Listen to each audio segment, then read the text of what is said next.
Welcome to Mineral Talks Live, the monthly live mineral webinar that brings you in-depth and in-person interviews with mineral people from around the world. Mineral Talks Live is brought to you by a joint effort among the Mineralogical and Geological Museum at Harvard University, the SMMP, and Blue Cap Productions. Tune in on the first Wednesday of every month and stay connected to your mineral world. Now, broadcasting live from beautiful Honolulu, Hawaii, the land of aloha, ukuleles, and shakas, this is Mineral Talks Live.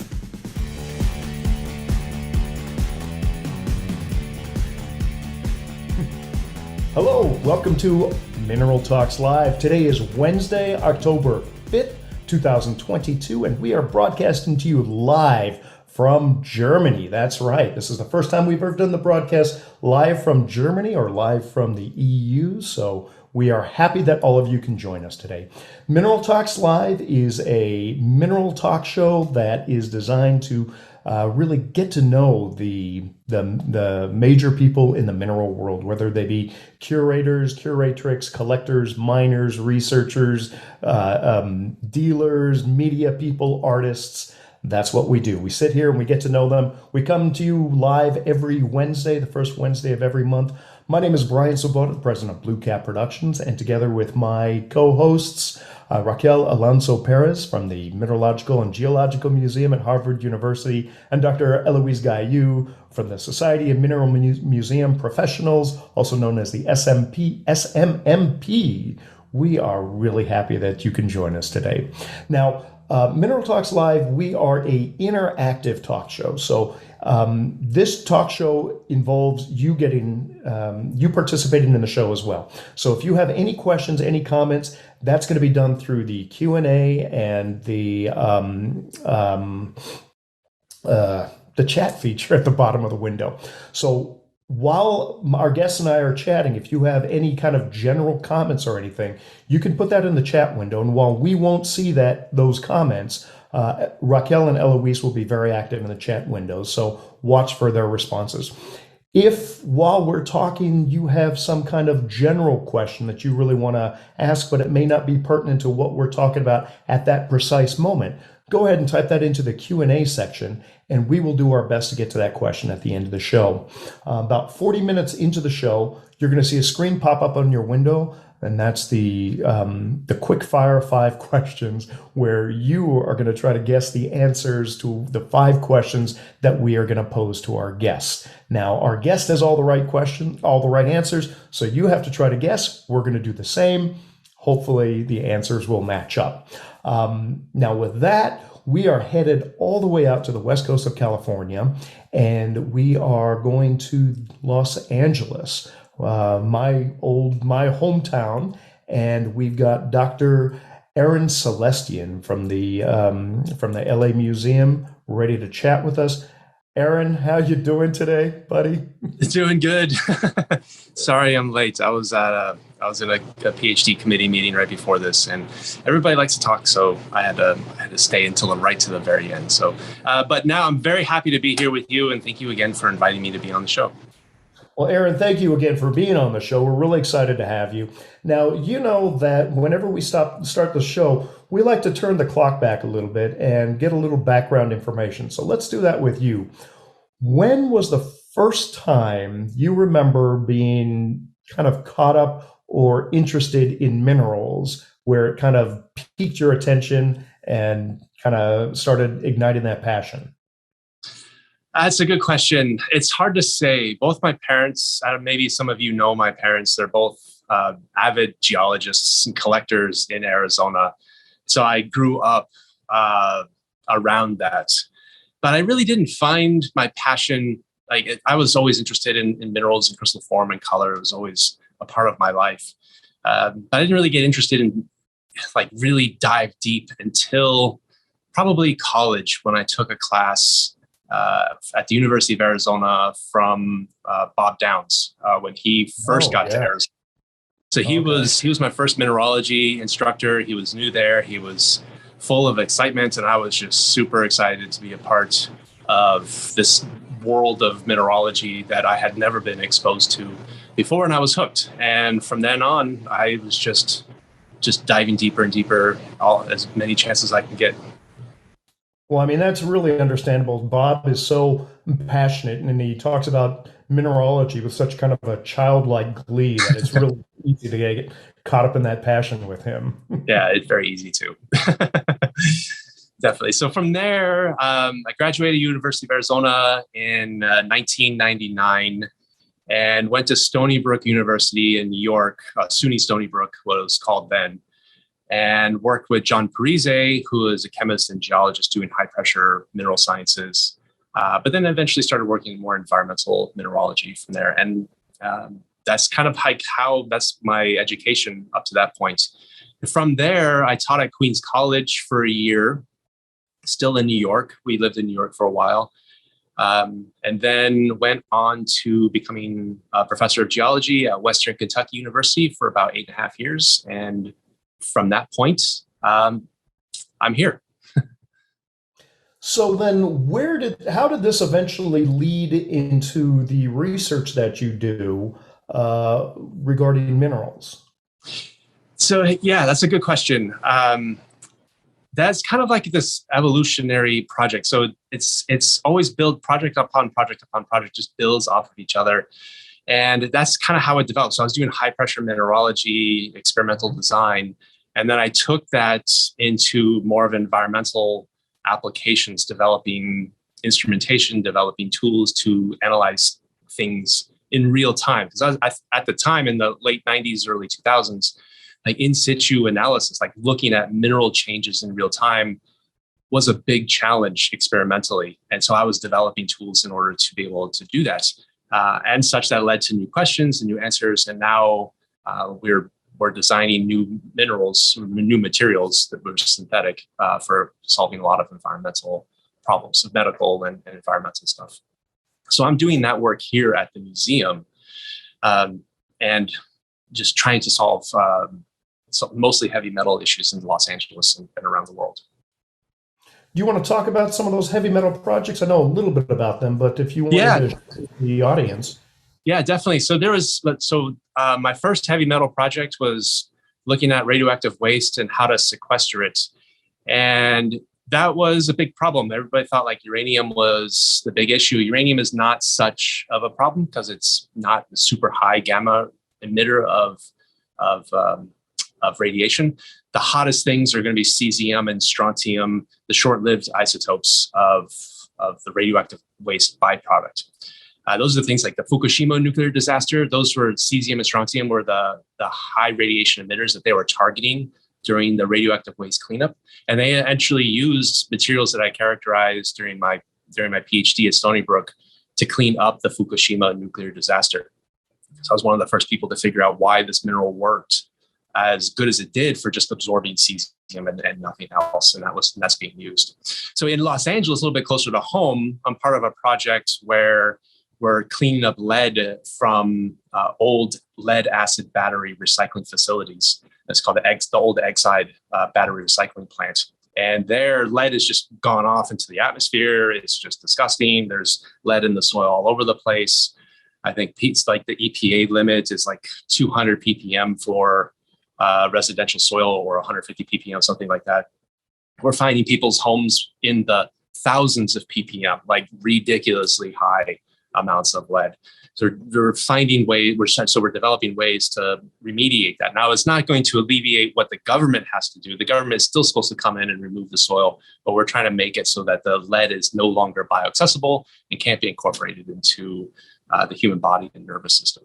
So Now, we're Aaron, using, yeah, what go was the ahead. source of all that lead that you're finding in LA?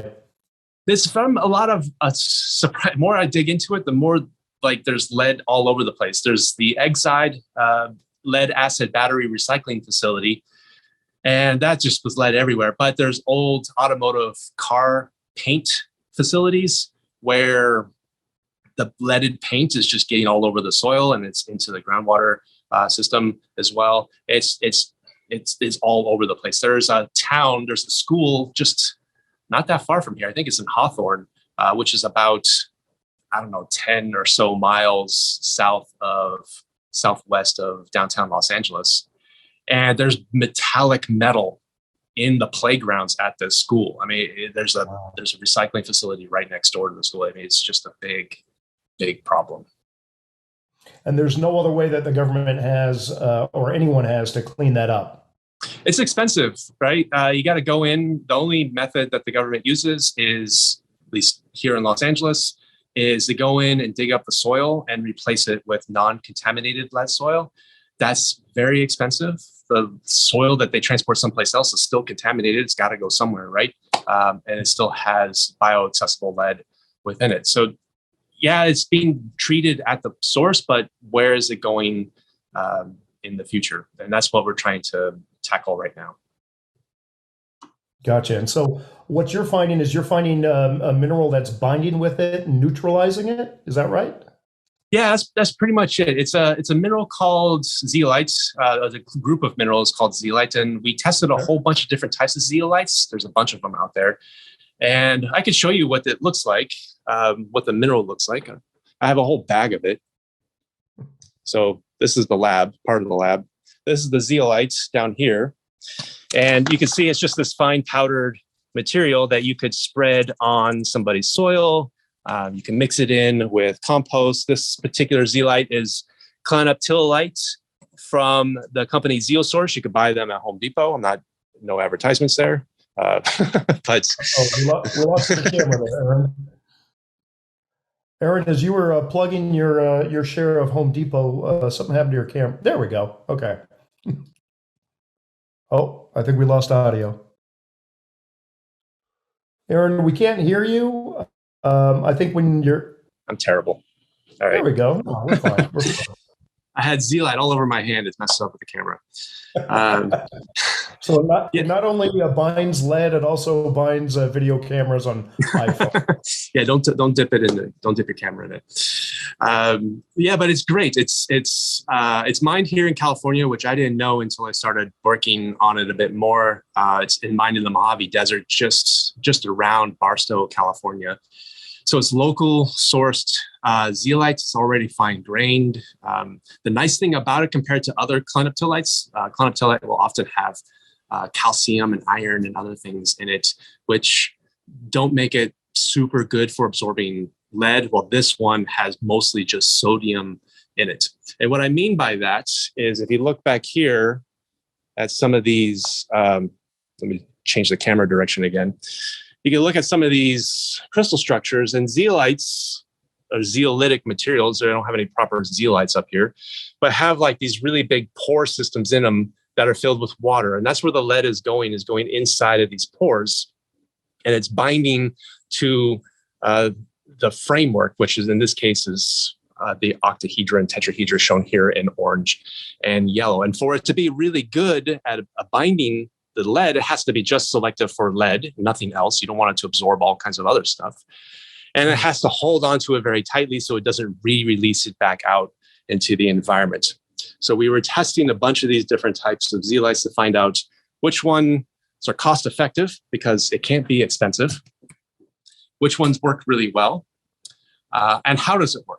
And can you just apply it to the soil? What are the application methods that would be best for this particular zeolite, and how long does it hold on to the lead without giving it up? So there's a lot of questions that we have to answer before we can start applying it to people's properties.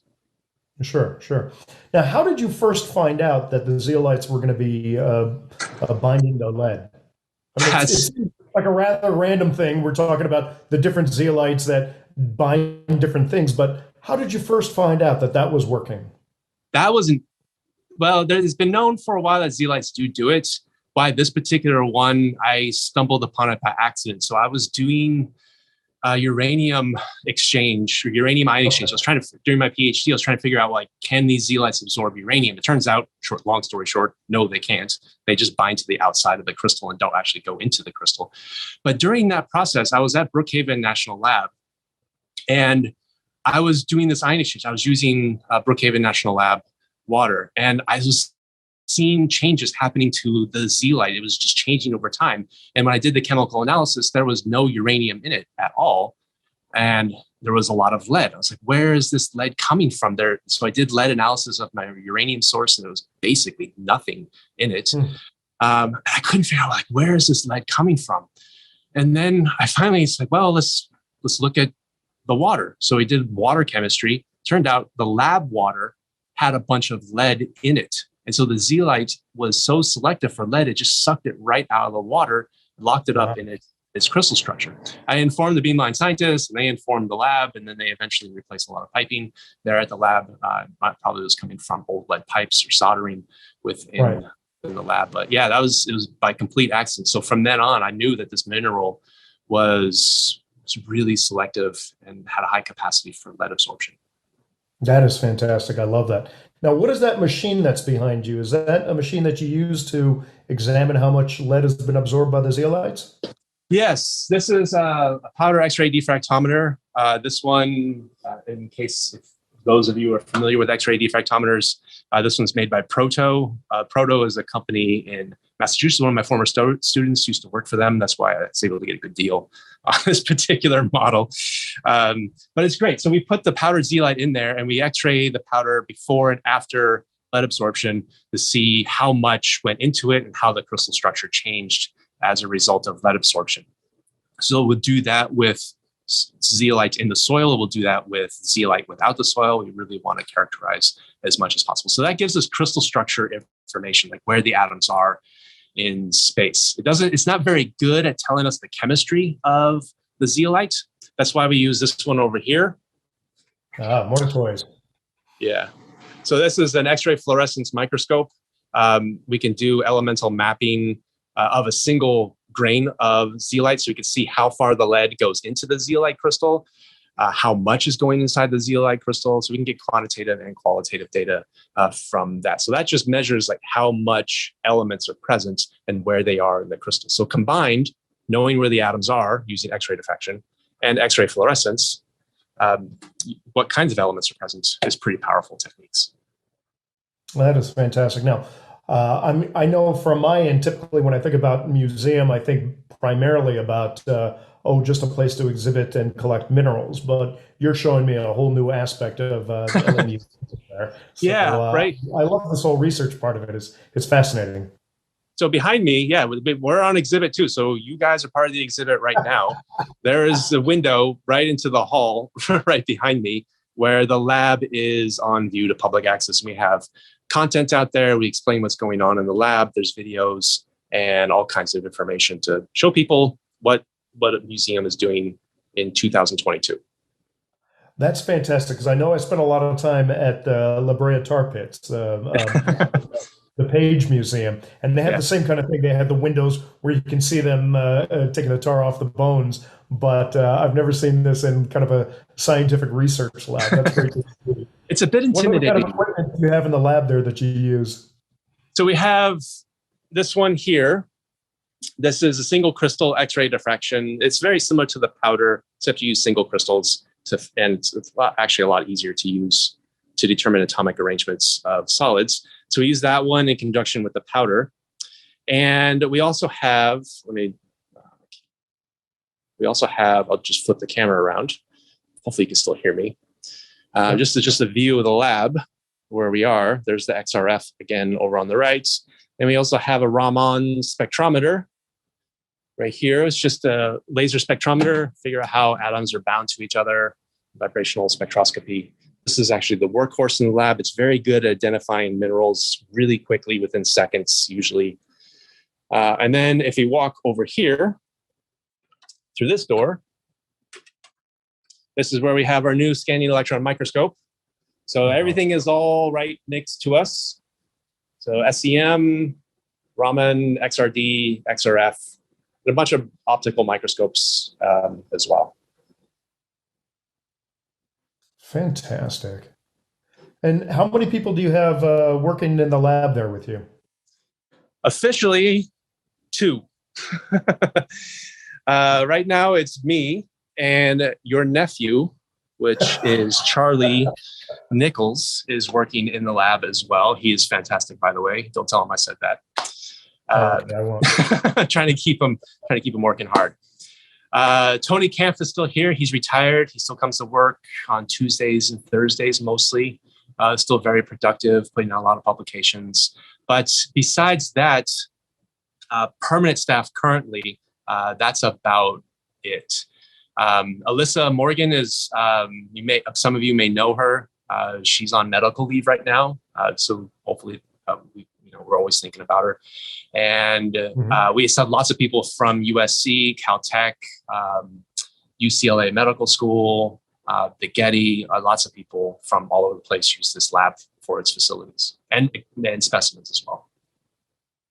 That's fantastic. I love it. And so when they're coming in to use the lab, are they also drawing from the museum collection to do analysis? They are. We do loan out. We loan out specimens all over the world. But a lot of times people want to come in and just use particular specimens and collect the data while they're here, and then go off to the home institution. That they don't have to fill out any paperwork for that. They just come in as a guest from their university or from their organization, and I help them find samples that they need. I help them with the analyses, and so it's really quite good. We get lots of people doing that kind of work. Fantastic. Okay, so we've seen the lab side of the museum. How about let's go out and take a look at some of the exhibits, if possible. All right. Yeah, definitely. It's right there. So we just walk right next door. I'm gonna flip the camera around so you're not looking at me the whole time. Okay. All right.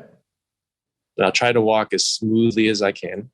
So again, there's the part of the hall out there. You can see some of the cases through the lighting. We're just going to walk through the SEM lab.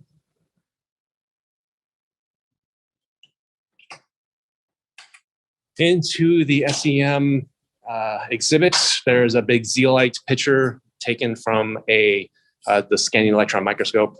It's absolutely huge. There's my hand. Crystals are gigantic. I love that picture. Is there any kind of size reference on there? There's a fire extinguisher. Oh, I see.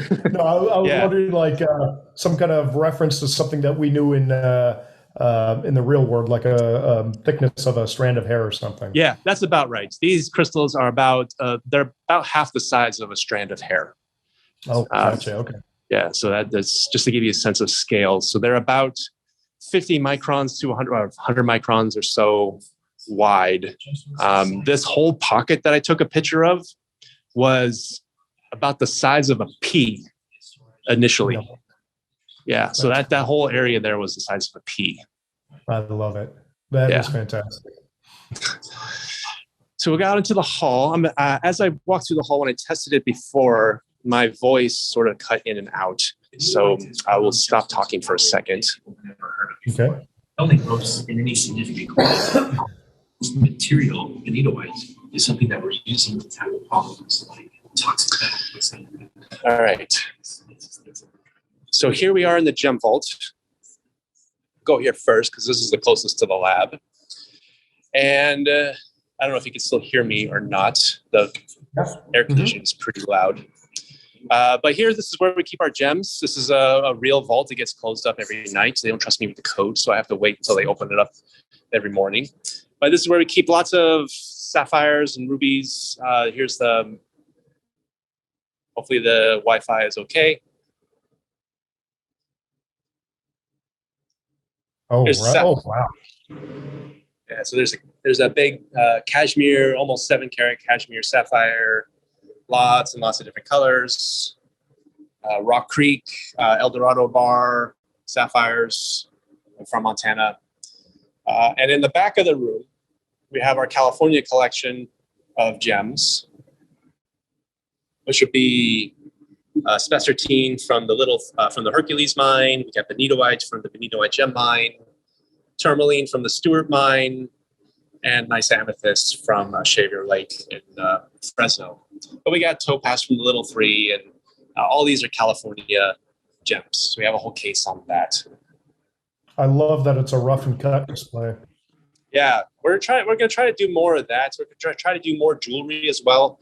Instead of all of these are loose stones throughout here, the zircons, spinel, and rubies. And again, these are all research specimens too. Even though they're on display, If somebody had a really good reason, they could borrow one and do non-destructive analyses on them. So we do loan these out for those kinds of applications. It doesn't happen very often, but because we have a research gem collection as well that we prefer people to draw from. But some of them are just so rare that they have to draw from what's on display. Now, to my recollection, you guys have the rarest gemstone in the world. I can't remember the name of it, but I know it was from Mogok. Yeah, that's right. That's not on display because it's so tiny. It's a 1.6 carat stone compared to the other stones. It's tiny. I mean, no, 1.6 isn't necessarily tiny, but yeah, it's called Chatuite, and it's the only one in the world. There's no other known Chatuite gems or crystals that have ever been found. So it's the world's rarest gemstone. I love it. Yeah, we had it on display for a little bit, but it really is. It's just lost in the case. So we got to figure out something better to do with it. Maybe mount it in jewelry. I don't know. So if there's any jewelers out there that want to donate their time and metal, we'd be happy for you to do something with it. All right. So then as we come out into the hall, you can see in the background out there, that is the systematic wall case. And that's where we have everything from the native elements all the way to the far left and going through carbonates and arsenates and so on, all the way to the framework silicates on the far right. And in the parallelograms that are here in the middle, this is where we keep just aesthetically pleasing mineral samples on display. So this is one of my favorite cases here. And why is this one of your favorites? Well, it's got a lot of interesting things in it. This barrel here is really saturated aquamarine. It is a really dark color aqua. And it's for such a big aquamarine crystal. And it's really quite fantastic. But there's some interesting research specimens in here as well. There's some zeolites in the back. I'll go on the other side. This spiky one here is a mesolite. So somewhat similar to a naturalite crystal. That is the kinds of zeolites that we're using for environmental remediation, for toxic metals in the human body, those kinds of things, like a potassium ion exchanger and so on. And then there's the gypsum crystal behind it. Now, this gypsum crystal is pretty interesting. It's from the Nike mine in Mexico.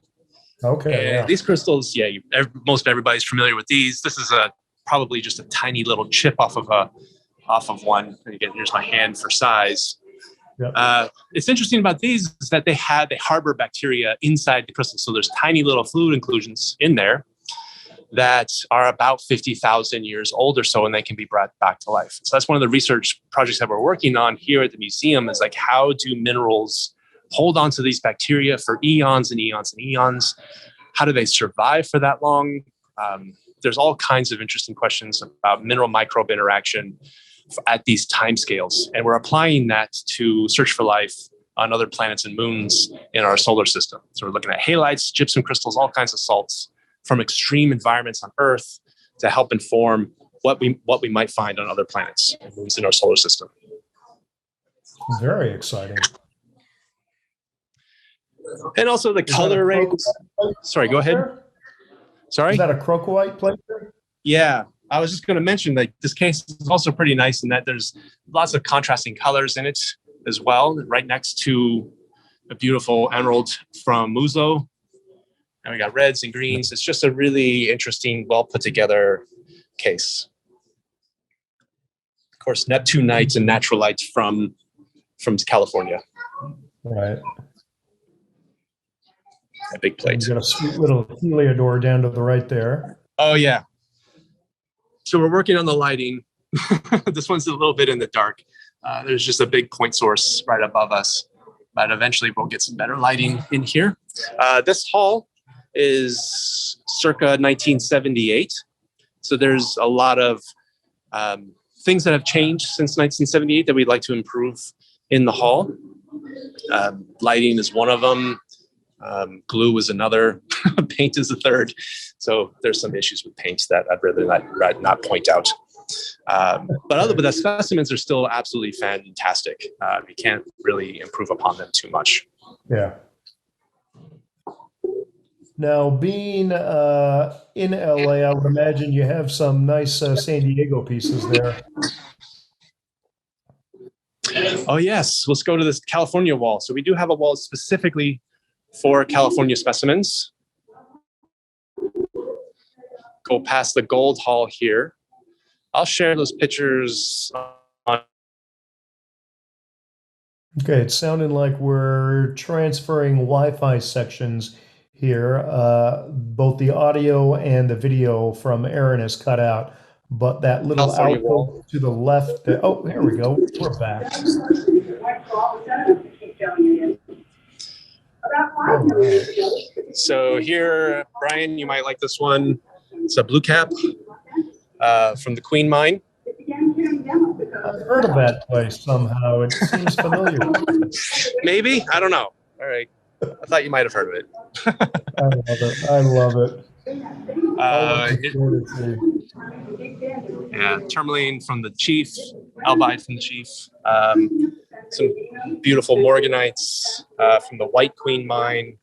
Spodumene. White Queen is that's lost forever. We'll never be able to dig there again. That's gone back to the Power side. So, that's okay. one of those sites that we won't see stuff come out from again. Okay. Yeah, it could be clean.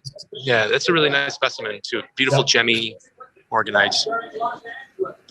And then another one of our famous specimens here from the Himalayan mines, beautiful tourmaline quartz cluster. Nice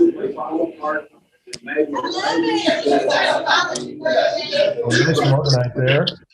Yeah, definitely. So as we go down, it's organized roughly based on county geographic position. So that was the southern counties. And then we kind of move north towards Fresno. We have a nice Fresnoite somewhere over here. Where's our Fresnoite? Did I pass it? No, it's right over here. So Benitoite, more Benitoite. We get Benitoite coming out of our ears. That's nice. Yeah, and then here's some Fresnoites, which is pretty rare. This is actually a really big Fresnoite crystal from the same approximately same location. Yeah, and more gold.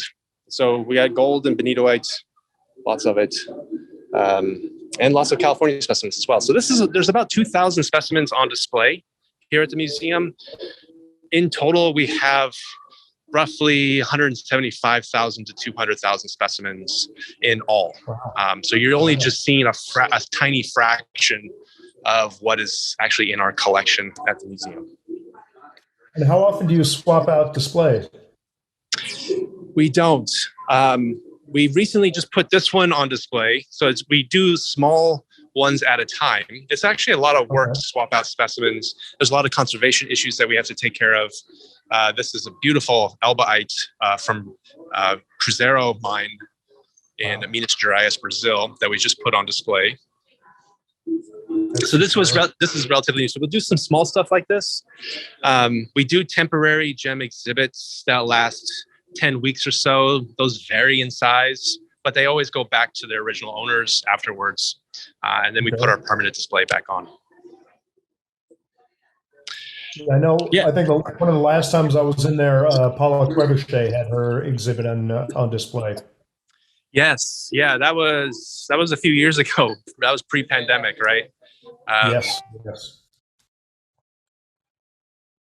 With Robert Prokop, jeweler in Beverly Hills here, with some of his clients as well. That was a really nice exhibit. So we don't have that much jewelry and fancy gems. So that's the kind of exhibits that we tend to do because we don't have a lot of that in our collection. But that doesn't mean that's the only thing that we will do. We'll also do mineral exhibits as well. So it all depends on, what the museum executives decide and how it best fits other exhibits that are going on in the museum. Sure. Mm-hmm.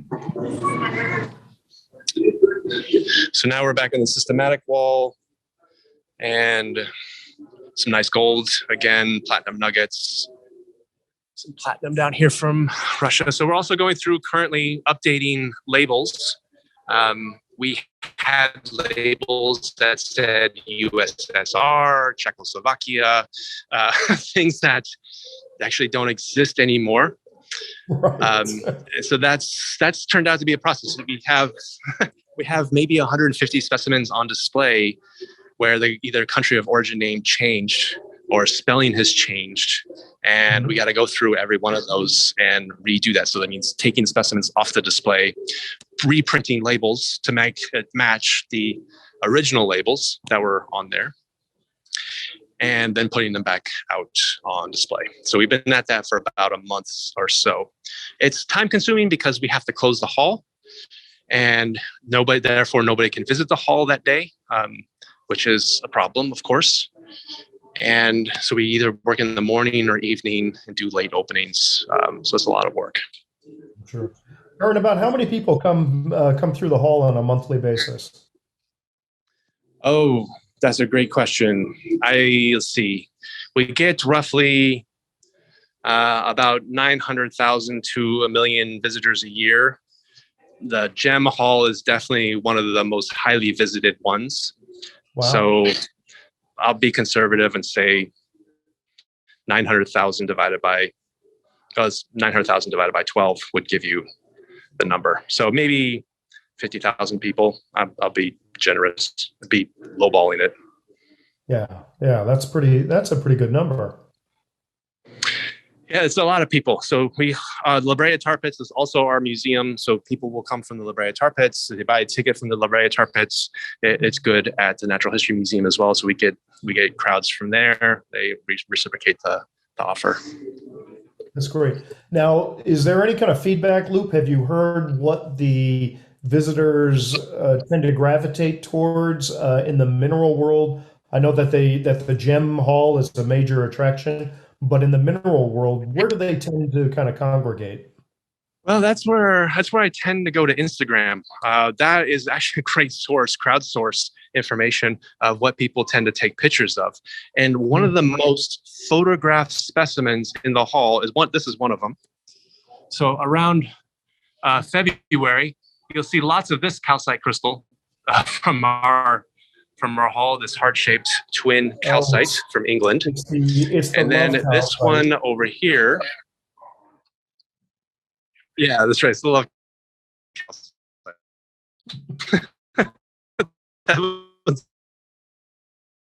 Okay, the signal's breaking up because I think Aaron was laughing a little bit too long on that one. From India. Of the crystals I've seen what people are drawn to, but mostly a lot of it is shape. A lot of people comment on the beautiful form, the beautiful shape, and they can't believe how natural these things grow like that. Yeah. Now, Aaron, is there a way that we could take a look at the gold area? I know that the Wi-Fi seems real spotty around there. I will walk there now, and we'll see how well it works.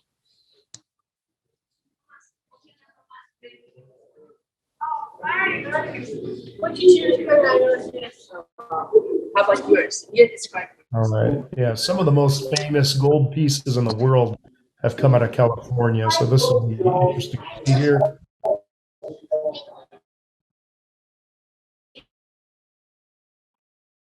Yeah, I think this is a weak area for Wi-Fi coverage, so we may not be able to really see anything. Oh, there we go. Nice. There's a wire gold from the Hedgehog mine that Raquel is very familiar with. I think there's like 3 of these wire golds that were taken out of the same pocket. Harvard has one. I think the Natural History Museum, Smithsonian has one, and we have one. And then there's the largest still in existing gold nugget from California, the Mojave nugget, 156 troy ounces. Where's the Mojave various nugget? forms of gold. Yeah, the Mojave nugget. Where's that from? That is from San Bernardino County, Okay. California. Nice. Yeah. So we have lots of nuggets. We have lots of different forms of golds. Starting to get kind of crowded. That's a good thing. Yeah.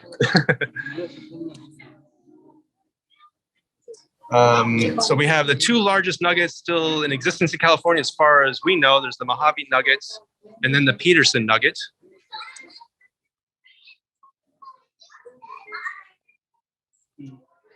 Wow, look at that.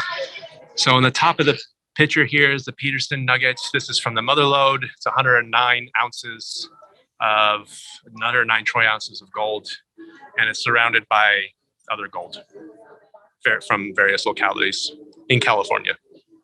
Superb. Do you do any research on the gold that you have in the collection?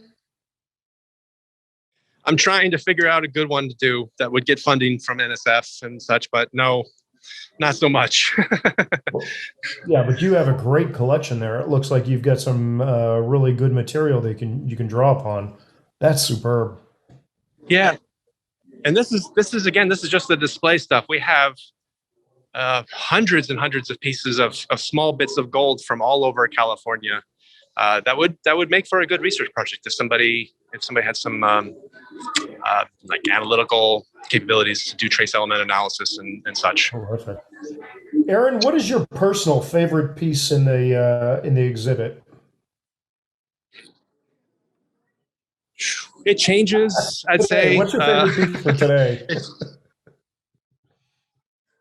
I'm feeling a little prickly today, so I don't know. I'd probably go with a mesolite or a scolecite of some kind.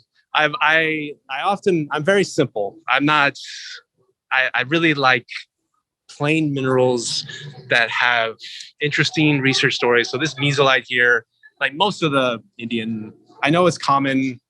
I know there's tons of it out there, but I'm always drawn to this crystal morphology and form, just how delicate it is, and how amazing it just is to grow out of the ground like that. I know it's common. I know I'm boring. But I think it's interesting because as a researcher, you're drawn to the things that can actually kind of do something, or at least it seems like you're drawn to the minerals that can actually do something to change or better our lives.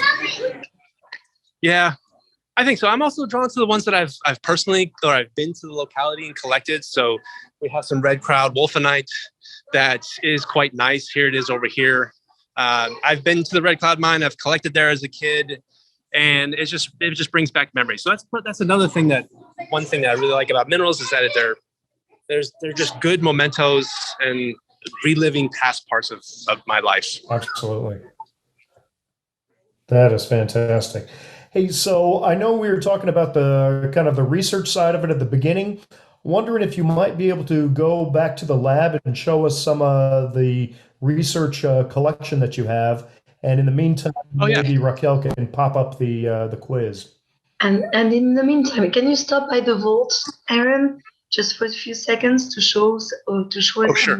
mineral and to show us the famous benitoite, which is my favorite specimen in the entire collection.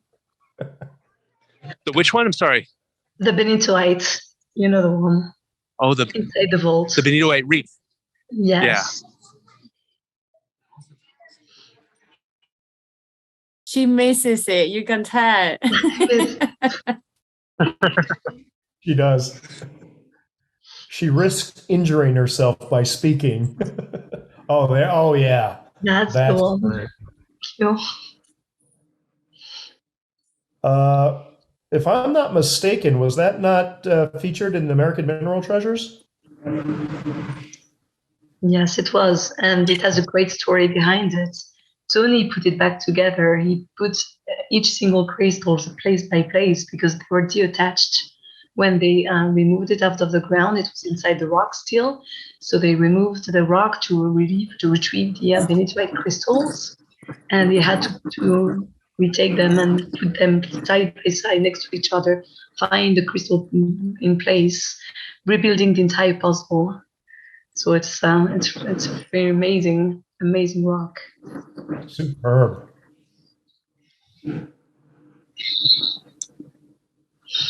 And someone was asking about red beryls. Do you have any in the collection, Aaron? Do I have any questions? So do you have Yes. any red barrels in the collection?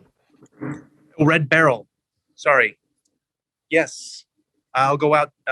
Not in the gem vaults. It's out on the wall. I'll go out there now. Sorry, Aaron, we have you walking back and forth consistently. I'm getting my steps in. Don't worry. Working that Fitbit.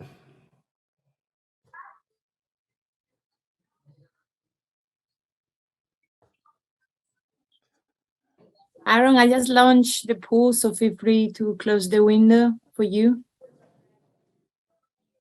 Okay, I closed it. I'm not seeing the pole. All right, good. There's our red beryl, Wawa Mountains of Utah. Those are always great.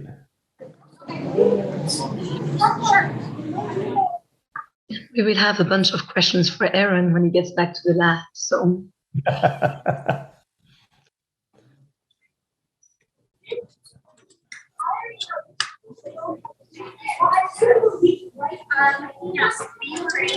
I think anybody who comes to visit and they take their time and go through the exhibit, they'll be surprised at really kind of quality of some of the specimens you have.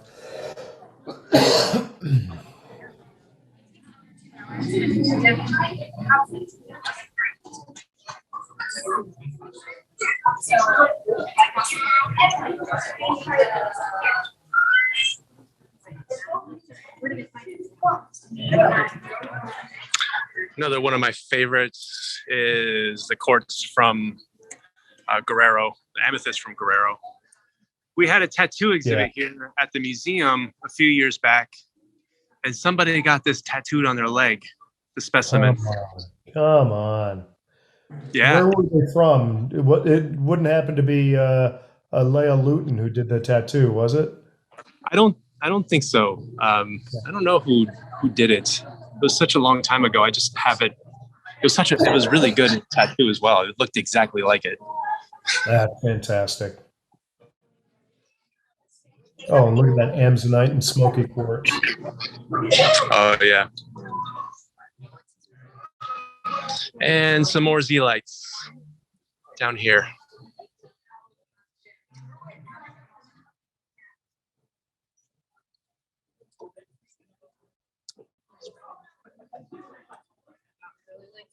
So it's starting to get busy.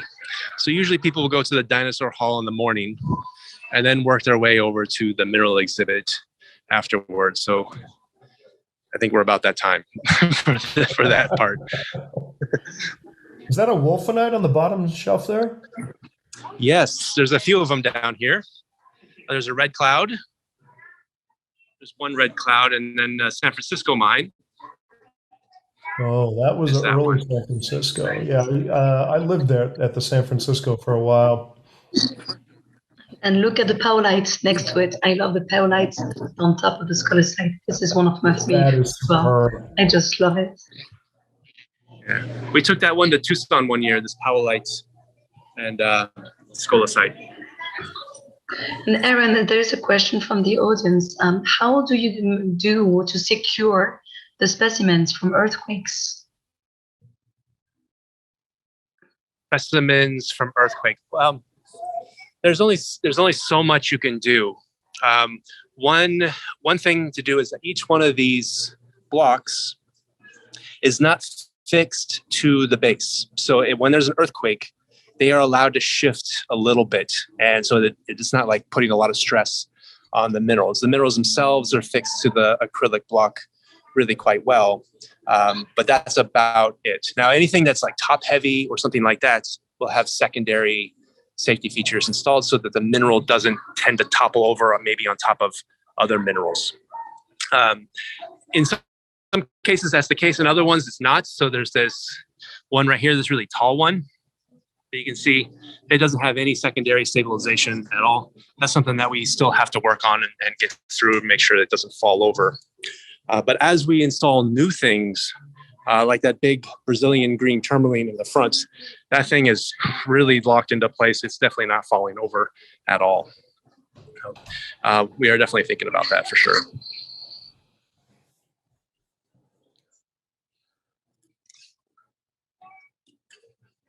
Yeah. Yeah. Any other? Oh, sorry. You wanted to go back into the? I got distracted. You wanted to go back. It's easy to get distracted looking at sorry. that. Yeah. Go back into the kind of the research collection. Another question was about your micromounts collection. Is there any of the micromounts on display, and how many micromounts do you have in the collection? Okay, that's the micromounts are in the research part of.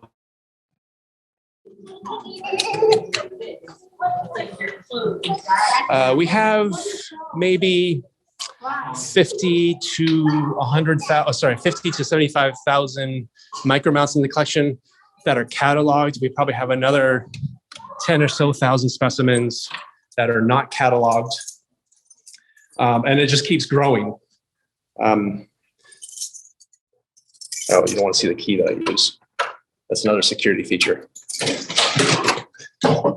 Aaron, it's very cute to see the kids watching you through the window, but I don't know how that goes when you are all day working and everyone is on top of you looking what you are doing. Making faces. Yeah, they definitely keep me honest. That's for sure. I can't do things improperly. I have to dispose all my chemicals properly and all that stuff.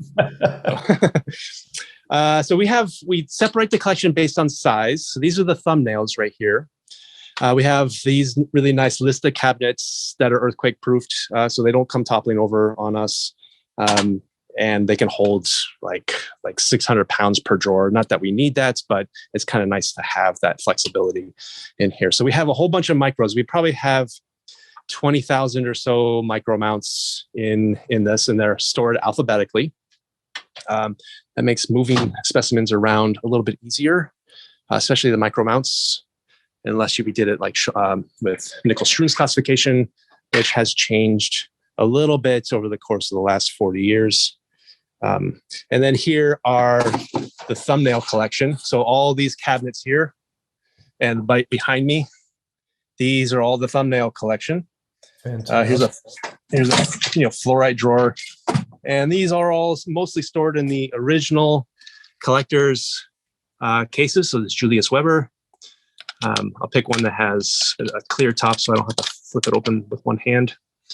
And these are great research specimens because they're so small. They fit on our instruments with no problem. They're easy to loan for destructive analysis. So when we loan them out, we just don't ask for them back. They get to keep them. That's actually not a loan then. It's a gift. We still call it a loan internally. But yeah, so there's a bunch there, and we're constantly drawing from it. I would say that this, research-wise, this is probably the most important part of our collection. It's fantastic. Now, Aaron, are you accepting collections if they're being donated to the museum? Yes, we are. I just picked up a new collection of agates. I have this ongoing agate research project with the Getty and Caltech. And I picked up a huge collection from a private collector in New York. That was actually, Raquel was part of that acquisition as well. So some of his collection went to Harvard, some of his collection went to the Smithsonian, some of it went to us. And it was a fantastic opportunity to get some really amazing agates and obsidians that we'll be using for research purposes in the future. I will be getting on the agates. Sorry? What research are you doing on the agates? Oh, well, we're looking at art history sort of objects. So there's some objects at the Getty that have a lot of gemstones in them, agates, various forms of amethysts and other forms of quartz, citrine and such. And the question is like, where do they get the source from? So this particular chest was made for a pope in this is a chest that's currently on display. It's called the Windsor Borghese chest. And it's at the Getty Center. And it was made around late 1400s, early 1500s. And they were wondering, like, during that time, Eder Oberstein, the valley there where they were drawing most of the agate from, would probably be used as the source. The Eder Oberstein deposit is Permian in age. It's about 220 million years or so old. That's how old the rocks are. And at those age of those rocks, so when quartz forms, it forms quartz. Of course, when agate forms, it forms quartz. But there's also another form of quartz, another form of silica that forms. It's called moganite, not morganite, but moganite.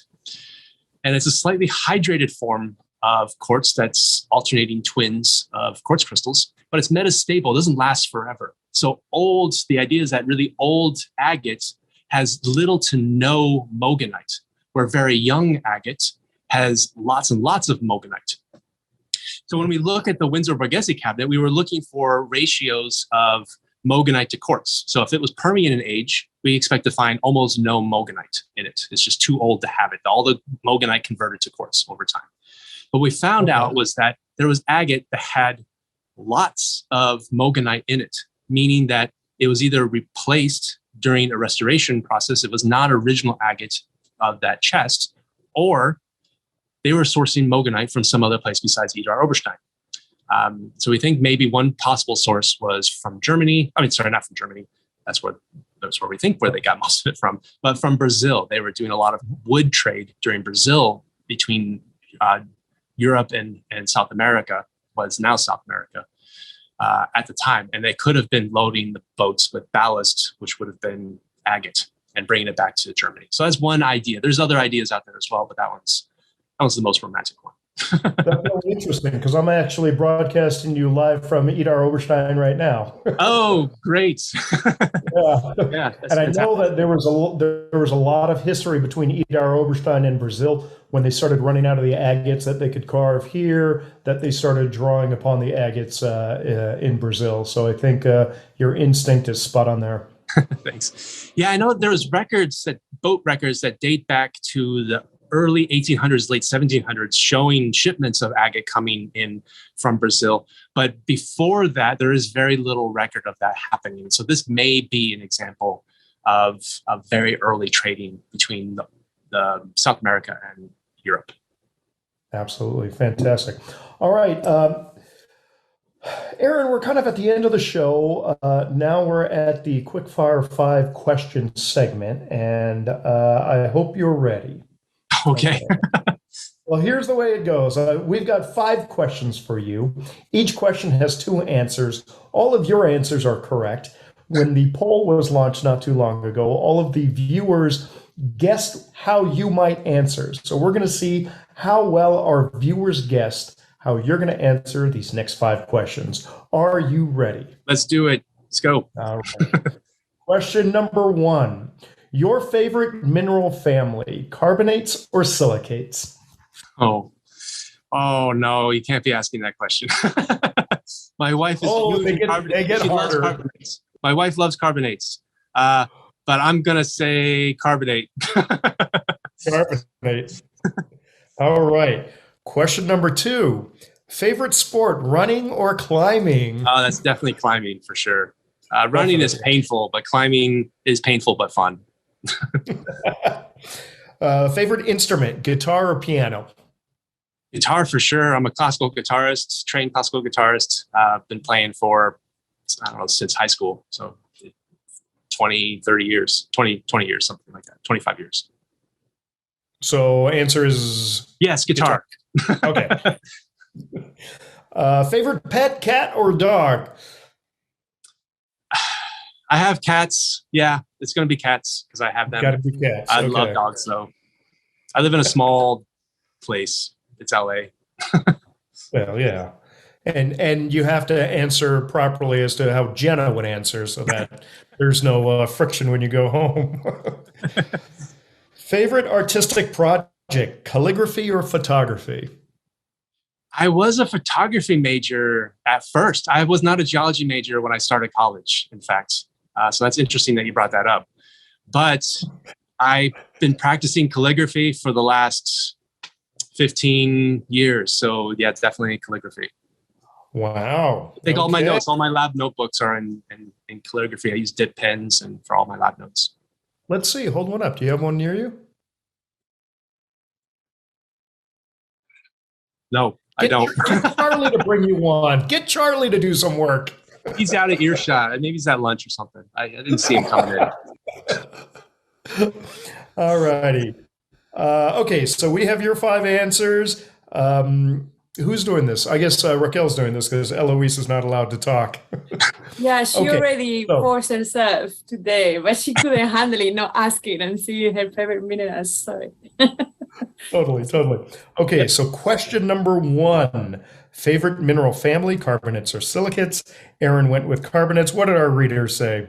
Silicates. Yeah, I Yes, totally get why you'd say silicates. that. I totally get why you'd say that. I don't know why I said carbonates. Sorry. Okay. Question number 2, favorite sport, running or climbing? You went with climbing. Raquel, what did our viewers say? I think the viewers haven't really looked at Aaron's shoulders, because if you look at them, you know he's a climber. They went with running, unfortunately. Aaron, I think that means Raquel's been looking at your shoulders. He and a climber too, so that's something new I see him climbing. So yeah. Yeah, right on. Question number 3, guitar or piano? Aaron went with guitar. What did our viewers say? 80% of the audience guitar. All right, Oh. there's one. Terrific. Dog or cat? Aaron went with cat. Eloise is Audience- overjoyed.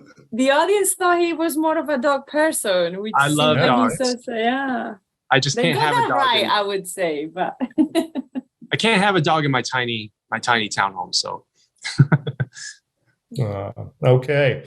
And last and final question, calligraphy or photography? Aaron went with calligraphy. I know that's a surprise. People thought photography. oh, that's great. I actually would have thought the same. I did the labels. My parents did an exhibit at Tucson, and I did their labels in calligraphy 1 year.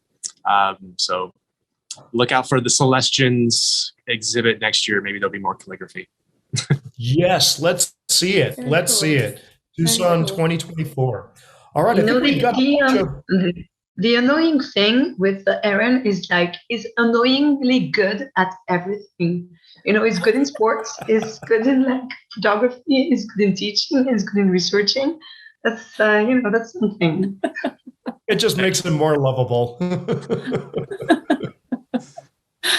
Oh, cute. All right, We have a few Raquel, questions. yeah, I'm going to turn it over to you, Q&A. We have a couple of questions, and then I have a few more of this. So from Patricia early on, she asked, do electric cars have lead in their battery? There's a high voltage battery, and then there is a low voltage battery in the cars. I just bought an electric car. I should know this.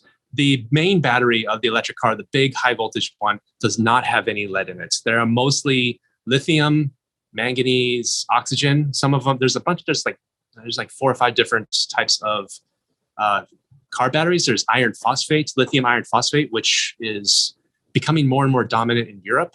And I think more Teslas are going to have lithium iron phosphates. They're more stable over time versus the lithium manganese oxide, which is the predominantly one that's used. So no lead, it's good. So now that you mentioned phosphates, and this is I was really intrigued by your research on the Foxite. Can you tell us more about that? Yeah, Foxite was amazing. That was a specimen Tony Camp, I think he collected it in the Raleigh mine in Arizona. It was either him or one of his colleagues that collected it. It is amazing. It forms on a wall in a cave, only on one level. Sorry, not a cave, a mine in the Raleigh mine. Forms on one level of the Raleigh mine, and it forms in association with bat guano.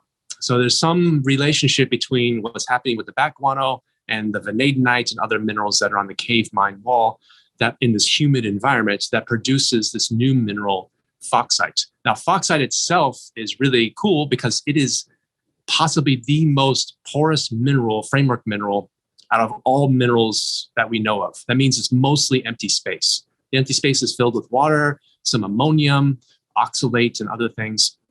But mostly it's just really low density. Yes, Joe Marty. Yes. I lose names when I'm on spot. It's a super interesting mineral. And in fact, I went out and collected bat guano, and I'm starting to work out how the reaction happens. What is the crystallization mechanisms of how you get that? Because one potential application is that it could be used for time-release fertilizers, because it does grow in bat guano, and so the bat guano, the ammonium, would leach out of the fauxite mineral and feed the crops. But also you could put citrates and other things in it that would act as a natural pesticide to biting insects like locusts, because they don't like citrates. So some plants do produce citrate naturally as a natural pesticide. So there's all kinds of amazing applications for fauxite. We just need to know how it grows so we can synthesize it, because one level and one mine is not enough to extract out economically. Yeah. So it hasn't been described in any other places? Let's see. I don't think so. There might be one other place. If Tony's out there, he might see it. I was reading through. I write the new mineral names report in the American Mineralogist every couple months, and I thought I saw another locality, but Tony would know more because he's on the Commission of New Mineral Names. So he sees the stuff before I do. But I don't think so. I think it's the only locality. Some people is asking how to write it. I think that's the right bauxite, right? Yes, it's okay. Phosphorus oxalate. That's where the name comes from. I really appreciate when they name it based either on the mine or the mineral name, but sometimes female researchers also need mineral names after them. Yeah, I just wrote, there's Elenite. There's a Russian mineralogist. She just got a mineral named after her. Very cool. Yeah, that just happened this year. Yeah. Very nice. you know my pitch in there, Brian. Sorry, I always have to put it out there. So going back to the questions, we have one by Jeannie. So the lead bonds with the zeolites. So if people breathe or ingest the zeolites, does that mean that the lead is then not absorbed in the human body? What is the biological effect of zeolites in people and other living things? That is correct. And we are still ongoing testing it under a variety of human body conditions. So we're testing it under synthetic kidney fluid. So if you do ingest it and it gets inside your body, your kidneys are eventually going to filter it out. If it gets in your bloodstream, your kidneys are going to filter it out. The pH of the kidneys is like around 6.3 to 6.5. It's a slightly acidic environment. So we are testing the zeolite under slightly acidic conditions to see how much lead is leached out. And it's not, even under like pH 1.5 to 2, we do not see any lead come out of the zeolite. So it's actually quite stable once the lead goes in. Now, I'm not exactly sure why that is. We're still doing some time resolve work to understand how the framework deforms around the lead. Because if you imagine the clinoptilite holes are like football shaped, when the lead goes in, it goes into the center a little bit, kind of props open the holes a little bit. But then when more and more lead goes in, we see that it actually moves to the side, and then the hole kind of drops behind it. So it's kind of like a trap door a little bit, where the lead will go in to a certain percentage, and then the holes kind of collapse in behind it, so the lead can't easily come back out. So we're trying to understand that mechanism a little bit more, so that if we understand that mechanism more, maybe we can synthesize different types of zeolites for different metals and applications. Yeah, so if you do ingest it, you're fine. If you do breathe it in by accident, you're fine. The zeolite is stable. The lead is no longer bioaccessible. That was a long story. Sorry. No, it was very good. Very good. Thank you. I love the visuals also, so that's really helpful. Brian? Yeah. Are you still there? You were so quiet. No, I was listening. I was waiting for you to ask the next question. There are no more Q&A questions, I think. Good. Is that it? Yes, I think for now. But actually, there was a very active chat today. And I think let's steer a little bit the conversation is some of your labels, I'm talking about your labels, Aaron, some of your labels have tourmaline on them. where is the variety of elbaite. So it was the questions, when do you present it as a mineral group and not as a species? What are your take on there? That's an ongoing debate between us here in mineral sciences and exhibits. So we have a whole exhibits department that does content writing, content development. They do surveys of visitors and things like that. I don't do that. So there's this conversation that we're having. It's like, what do we put on it? Is elbaite if we really know it's elbaite, then we'll put elbaite there. If we're not sure if it's a mixture between elbaite and rossmanite or something like that, then maybe tourmaline would be a more appropriate name to give on that. We're still on the fence. Like, where should we just call everything tourmaline, or should we be more specific? If we know the variety, like everything should be called tourmaline, then put variety after it.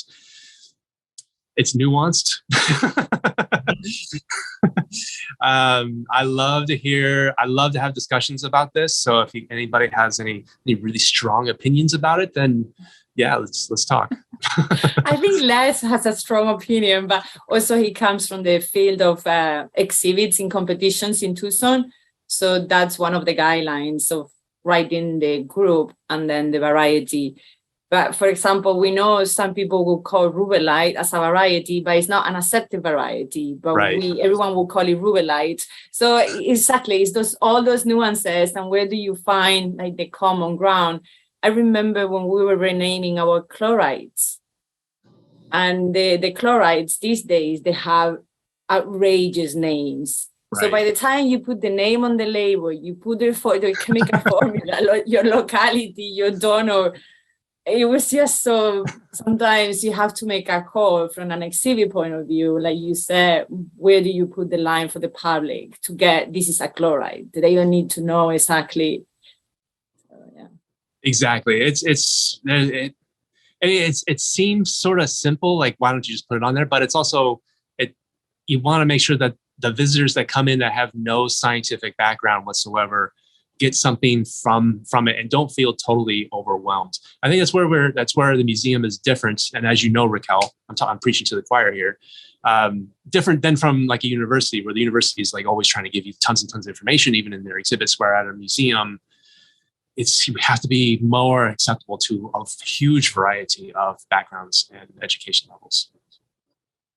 Great. Aaron, you got many compliments about your presentation and seeing the research that you do, many of us, and your exhibits. And so, yeah, many congrats. And thank you. That's it, Brian, for us. That's it. Absolutely. Aaron, that was a fantastic interview. Thank you for spending the morning with us. I really enjoyed that. I love seeing the practical application of minerals into our world that could make it a better place for all of us. And so, I mean, I'm a big fan of what you're doing. So thank you very much. Thank you for inviting me. I really appreciate it. Thank you. Thank you. Absolutely. Pleasure. So for all of you, that is our show for today. Tune in next month, first Wednesday of the month. We're going to have another great interview for you. Until then, take care. Be well. Mahalo.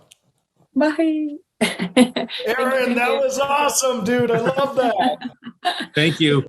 Oh, here's Charlie. He made an appearance now. Woohoo! Hey, Charlie, how you doing, buddy? That is my nephew, Charlie Nichols, and he will be hopefully coming to Tucson. That you guys will be able to see him at some of the shows. So, what shirt are you wearing there, Charlie? An Ocean View hoodie. Ocean View hoodie. Okay. Talk about Southern California locales. Totally. That was really good. Thank you. Thank you. That was dynamite. Aaron, thank you again so much. Will we see you in Tucson? What was that? Will we see you in Tucson, Aaron? Can you speak louder, Eloise? She's asking. I do plan on being in Tucson. I will be there. Correct. Very good. Cool.